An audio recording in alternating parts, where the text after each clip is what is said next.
दोस्तों स्वागत करता हूं आप सभी का आपके अपने YouTube चैनल पे स्टूडेंट गाइडेंस सेल में। Today we are going to discuss an important topic of chapter 1 class 10th mathematics, that is Euclid's division algorithm. Euclid's division algorithm क्या है? क्योंकि इम्पॉर्टेंट कंसेप्ट है, यूक्लिड्स डिवीजन एल्गोरिथम अंडरस्टैंड करने के बाद आप आराम से सारे questions solve. Euclid he was a mathematician, उसने अपना एक मेथड दिया to find the HCF of two integers. This is a unique method which is given by the Euclid. So Euclid was just a mathematician who gave away his own method of finding the HCF of two given integers. हम इसमें क्या करते हैं? We follow a series of steps.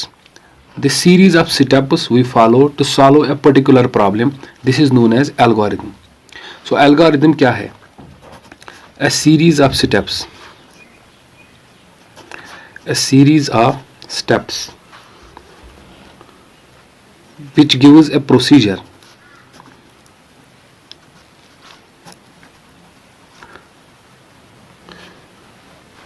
for solving a type of problem. So algorithm is a series of well-defined steps, we can say, which we follow and it gives a procedure for solving a type of problem.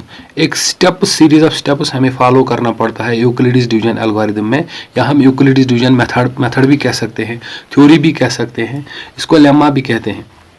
तो हमें एक series of steps follow करना पड़ता है जिससे हमारी problem का solution आ जाता है। तो इसके बाद इसमें दूसरा इंपॉर्टेंट जो टर्म है दैट इज लेम्मा। लेम्मा क्या होता है? Lemma is just a proven statement. Lemma is a proven, it is a proven statement. It is a proven statement. इस proven statement का इस्तेमाल करके, इसका यूज करके हम और statements को प्रूव करते हैं. So it is a proven statement which is used to prove another statement.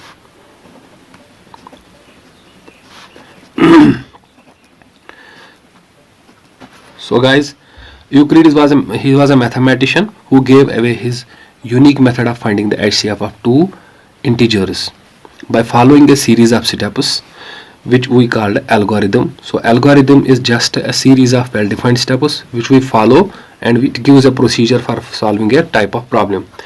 And उसने इसके साथ एक टर्म इस्तेमाल किया, एल्गोरिथम या लेमा भी कह सकते हैं। उसने अपना एक लेमा दिया। Lemma is just a proven statement which is used to prove another statement. अब यूक्लिड ने क्या कहा? यूक्लिड ने कहा कि अगर हमारे पास दो इंटीजर्स होंगे, for example a and b, such that कि a is greater than b, फिर अगर हम a को b से डिवाइड करेंगे तो हमारे पास और दो इंटीजर्स आ जाएंगे। उसने कहा if we divide a by b we get two more numbers q and r. So Euclid ने क्या कहा कि अगर हमारे पास दो इंटीजर्स होंगे a and b such that कि a is greater than b and if we divide a by b we get another two numbers and we can represent this situation in the form of an equation which is known as lemma. अब उसने इसको कैसे represent किया? उसने कहा कि a is always equal to bq plus r. a जो है ये हमेशा बराबर होगा b into q plus r के बराबर. This is a proven statement and that is why it is known as lemma. मगर r जो है, r का वैल्यू हमेशा होगा equal to or greater than 0 but always lesser than b.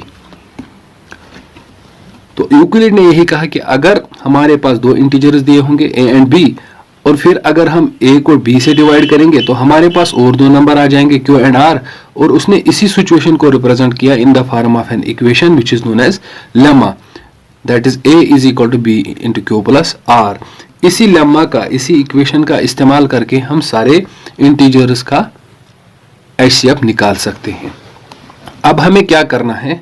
हमें ये करना है कि we have to follow a series of steps. हमें तब तक डिवीजन करना है उन इंटीजर्स का जब तक हमारा रिमाइंडर 0 बन जाए। तो हमें देखना है कि उस स्टेप में हमारा डिवाइजर क्या था। जो डिवाइजर होगा वही दो इंटीजर्स का HCF होगा। अब हम इसे डिफाइन भी कर सकते हैं यूक्लिडिस डिवीजन एल्गोरिथम को। अब हम इसका स्टेटमेंट भी दे सकते हैं। स्टेटमेंट क्या है इसका? It is a technique, it is a technique, ये एक टेक्निक है, और we can say it is a method to compute the highest common factor, that is short में मैं HCF लिखूंगा, highest common factor of two given positive integers का। याद रखना, इंपॉर्टेंट पॉइंट है, टू पॉजिटिव इंटीजर्स। अब कैसे करना है एक एग्जांपल करते हैं, उसके बाद हमें समझने में आसानी हो जाएगी। Let us take an example. Example करने से कंसेप्ट क्लियर हो जाता है। एक एग्जांपल लेते हैं। अगर हमारे पास दो इंटीजर्स होंगे 455 एंड 42, अगर हमारे पास दो इंटीजर्स हैं 455 एंड 42, अब इनका हमें HCF निकालना है bye using Euclid's division algorithm. अब आइए देखते हैं इसका HCF हम कैसे निकालेंगे। सो हम क्या करेंगे, फर्स्ट ऑफ ऑल इनमें से जो बड़ा है उसको हम डिब्बे में रखेंगे, यानी वो डिविडेंड बन जाएगा। तो छोटे वाले से इसको डिवाइड करेंगे, यानी छोटा वाला जो है वो डिवाइजर बन जाएगा। तो 42 से we have to divide 455 by 42। 42 से डिवाइड करना है 455 को। अब 42 से डिवाइड करेंगे तो हम 10 से डिवाइड करेंगे तो वो आ जाएगा 420। अगर 11 से करेंगे तो वो ज्यादा हो जाएगा। 42 इंटू 10 इज इक्वल टू 420। अब 455 में से इसको माइनस करें तो हमारा जो कोशेंट है वो 10 आ गया और रिमाइंडर 35। अब इसी को हम यहाँ पे रिप्रेजेंट करेंगे in the form of Euclid's lemma. So हम ऐसे करेंगे by using Euclid's division algorithm या लेमा या मेथड। वो क्या है? वो है A is equal to B Q plus R. तो अब हमारा A क्या था? हमारा A जो था वो था 455, B जो था वो था 42 मल्टीप्लाइड बाई कोशेंट। कोशेंट हमारा आ गया 10 प्लस रिमाइंडर आ गया 35। सिंस हमारा रिमाइंडर अभी 0 नहीं बना, so we have to continue. अब आगे कैसे बढ़ना है? अब दूसरे स्टेप में क्या करना है? दूसरे स्टेप में हमें यह करना है कि जो ये डिवाइजर था अब यही डिविडेंड बन जाएगा और डिवाइजर 35 बन जाएगा। यानी अब 42 को यहां पे हम लाएंगे और इसको डिवाइड करेंगे 35 से। पहले स्टेप में जो डिवाइजर था वो दूसरे स्टेप में डिविडेंड बन जाएगा, जो रिमाइंडर निकला वही डिवाइजर बन जाएगा। अब इसको भी हम फिर रिप्रेजेंट करेंगे in the form of Euclid's division algorithm. 35 से करेंगे तो 1 से होगा 42, सॉरी यहाँ पर 42 है, 42 को 1 से होगा, 2 से करेंगे तो ज़्यादा हो जाएगा, 35 आ जाएगा यहाँ पे। 35 multiplied by 1 is equal to 35। अब 42 में से 35 निकालेंगे तो 7 आ जाएगा, रिमाइंडर तो 7 आ गया। तो अब इसको भी रिप्रेजेंट करना है स्टेप सेकंड में। Step 1 this is step second, हमारा फर्स्ट स्टेप। सेकंड स्टेप में हमारा जो डिविडेंड है that is a, that is equal to 42। जो डिवाइजर है वो है 35। कोशेंट हमारा आ गया था 1 और रिमाइंडर आ गया 7। अभी भी हमारा डिवाइजर रिमाइंडर 0 नहीं आया। जब तक हमारा रिमाइंडर 0 ना आए तब तक हमें कंटिन्यू करना है। अब आपको समझ आ गया होगा कि अब तीसरे स्टेप में क्या करना है। अब तीसरे स्टेप में हमें 35 को नीचे लाना है यहाँ। अब 35 जो है वही हमारा डिविडेंड बन जाएगा और इसको डिवाइड करना है 7 से, जो रिमाइंडर था इससे पहले वाले स्टेप में। अब 7 से करेंगे, 7 5 आर 35, तो डिवाइजर हमारा 7 बन गया, कोशेंट आ गया 5 और रिमाइंडर आ गया 0। तो अब स्टेप थर्ड में हमें क्या लिखना है? स्टेप थर्ड में इसको फिर रिप्रेजेंट करेंगे स्टेप में। यहाँ पे हम डिवाइड कर रहे हैं ना कंटिन्यूअसली, इसीलिए इसको डिवीजन यूक्लिडिस डिवीजन मेथड कहते हैं। तो थर्ड स्टेप में हम क्या करेंगे, we will write 35 is equal to 7 जो हमारा डिवाइजर था, मल्टीप्लाइड बाय कोशेंट जो 5 है, प्लस रिमाइंडर 0।